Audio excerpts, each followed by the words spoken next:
یہ بھی کنزُ المال میں حدیث موجود ہے.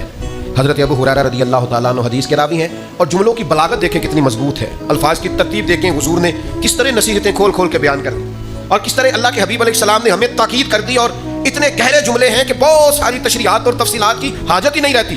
اللہ کے حبیب صلی اللہ تعالیٰ علیہ وسلم نے فرمایا لوگوں کی، خواتین کی، دوسروں کی عورتوں کی عزت اور عفت اور عصمت کا خیال رکھنا، تمہاری عورتوں کی عزت محفوظ رہے گی. چاہتے ہو کہ بہو بیٹیاں گھر میں محفوظ رہیں تو ان کے لیے بہت زیادہ پردے لگانے سے عزتیں محفوظ نہیں ہوں گی، اونچے گھر بنا دینے سے، ممٹیوں کو تانے لگا دینے سے عزتیں محفوظ نہیں ہوں گی. فرمایا دوسروں کی عورتوں کی عزتوں کی حفاظت کرو، اللہ تمہاری عورتوں کی عزتوں کو محفوظ فرما دے گا. سادی سی بات حضور نے بیان کر دی. اور نبی کریم صلی اللہ تعالیٰ علیہ وسلم کے اس حدیث میں اگلے جملے یہ ہیں کہ اپنے والدین کے ساتھ نیکی کرو، تمہاری اولاد بھی تمہارے ساتھ بھلائی کرے گی. نہ لوگوں کو بتاؤ کہ میں بڑا فرما بردار تھا والد صاحب کا اور والدہ کا، اپنے آپ سے پوچھ لو، اکیلے بیٹھ کے دیکھ لو کہ وہ راضی گئے ہیں. ہمارے استاد صاحب ایک جملہ کہا کرتے تھے، کہتے تھے جائیدادیں تو زیادہ نہیں بنا سکا، کوئی عہدہ تو نہیں لے سکا، پر میں وہ خوش نصیب ہوں جس کی ماں بھی راضی گئی، باپ بھی راضی گیا، استاد بھی راضی گئے، پیر بھی راضی گئے. آخر میں فرماتے تھے امید ہے اللہ رسول بھی راضی ہوں گے، راضی ہوں گے وہ بھی. بھائی فرمایا اپنے والدین سے نیکی کرو، تمہاری اولاد بھی تمہارے ساتھ ہے. لیکن اگر کوئی والدین کو چھوڑ اس لیے جائے کہ میرے بھی بچے ہیں، اب میں آپ کے خرچے پورے کروں کہ اپنے بچوں کے کروں، آپ کی ڈیوٹی کروں کہ اپنے بچوں کی کروں. جو بچوں کا نام لے کے باپ آپ کو چھوڑ جائے وہ کیا امید رکھتا ہے کہ صرف 18-20 سال کا فرق پڑتا ہے؟ وہ بچے بھی کہتے ہیں بس ابا جی ختم معاملہ. آپ کے بھی بچے تھے، اب ہمارے بھی بچے.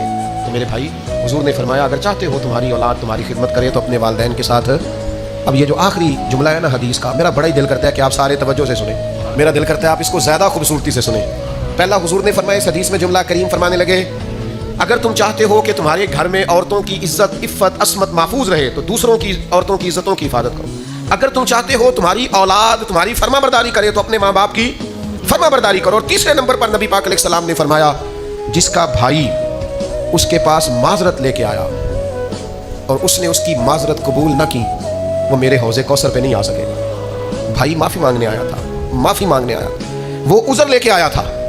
اس نے چاہا تھا کہ مجھ سے غلطی ہو گئی، چلو میرا بھائی مجھے، پر اس نے کہا میں معاف ہوں. فرمایا ٹھیک ہے پھر تو حوض کوثر پہ نہیں آ سکے. معاف کر دیں بھائیوں کو، درگزر کر دیں عزیزوں سے، معافی دے دیں دوستوں کو. اگر حوض کوثر کا جام پینا ہے تو سودا مہنگا نہیں ہے. نا دنیا میں ایسے بھائی جنہوں نے مشکل وقت میں بھائیوں کو بڑا ستایا ہیں، جنہوں نے جائیداد کے معاملے میں بھائیوں کو بڑا ستایا ہیں، جنہوں نے یہ نہیں دیکھا کہ ہمارے بھائی نے کس مشقت سے پردیس میں کمائی کی ہے، انہوں نے بڑی تکلیف دی ہے. بھائی نیکی کرتا رہا، یہ زیادتی کرتے رہے، لیکن سودا مہنگا نہیں سستا ہے.